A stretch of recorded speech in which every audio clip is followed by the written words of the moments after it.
अरे मीना बिटिया, तू यहाँ इस वक्त? अपनी बेटी मीना को शाम के समय दरवाजे पर देखकर अरुणा जी लगभग चौंकते हुए बोली, हाँ मैं, और क्या इस वक्त? क्या अब ये मेरा घर नहीं है? अरे कैसी बातें करती है, मैं तो बस यूं ही।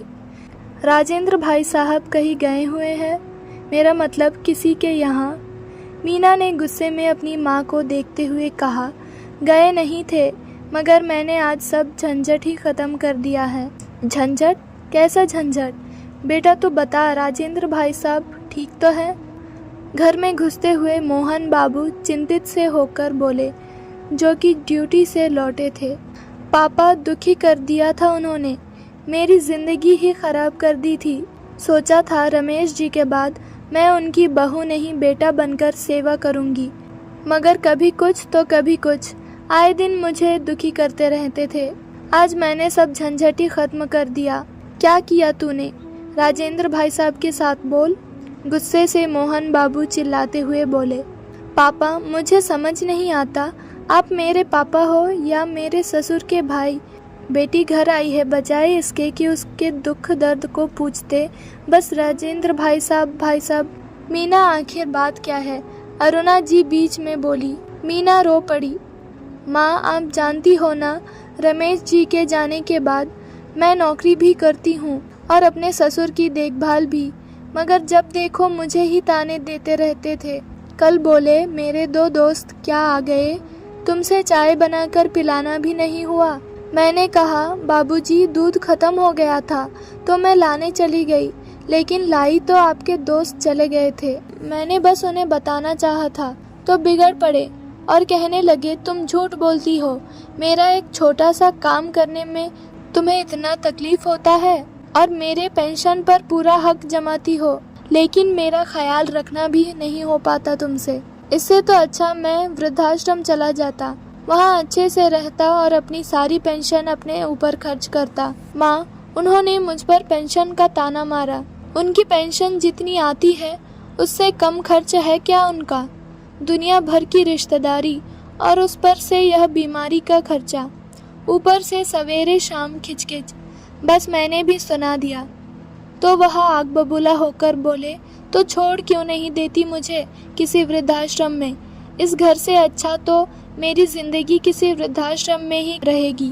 तंग आ गई थी मैंने भी गुस्से में कह दिया था, हाँ चले जाइए ना, कौन रोकता है, कुछ तो शांति मिलेगी मुझे। बस उन्होंने अपना बैग तैयार किया और मैंने भी उन्हें कल सुबह ही शहर से बाहर वाले वृद्धाश्रम में छोड़ दिया। आज ऑफिस से सीधा यहाँ आ गई। हे भगवान, ये तूने क्या पाप कर दिया बेटा? कल वापस घर गई थी तो तुझे उनकी कोई कमी महसूस नहीं हुई?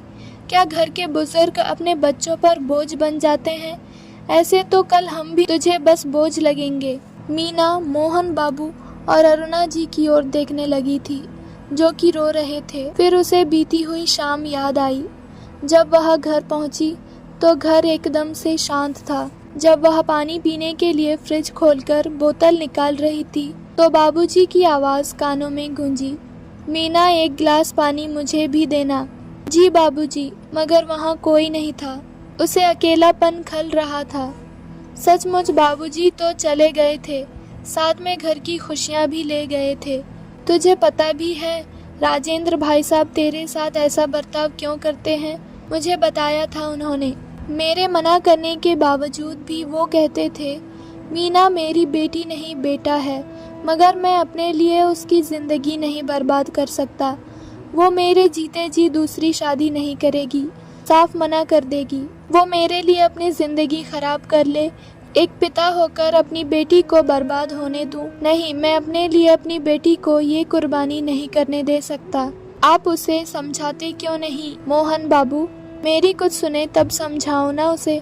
वो कहती है कि आप उसकी जिम्मेदारी हैं, तो उसे ही ये जिम्मेदारी उठानी होगी, और शायद इसीलिए वो तुम्हारे साथ ऐसा बर्ताव करते हैं ताकि तुम उनसे परेशान होकर दूसरी शादी कर लो।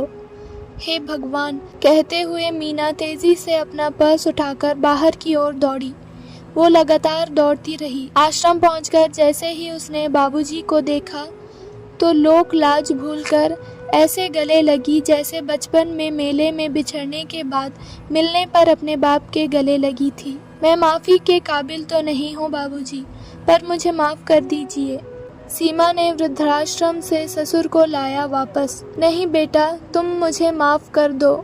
मुझे लगा था कि मैं तुम्हारे साथ बुरा बर्ताव करके तुमसे दूर हो जाऊंगा, मगर ये बूढ़ा अपने बेटे को तो खो चुका है, अब अपनी बेटी को नहीं खोना चाहता। कहते हुए राजेंद्र बाबू फूट फूट कर रोने लगे। कभी मीना उनको तो कभी राजेंद्र बाबू मीना की आंखें पोंछते हुए एक दूसरे को चुप करा रहे थे।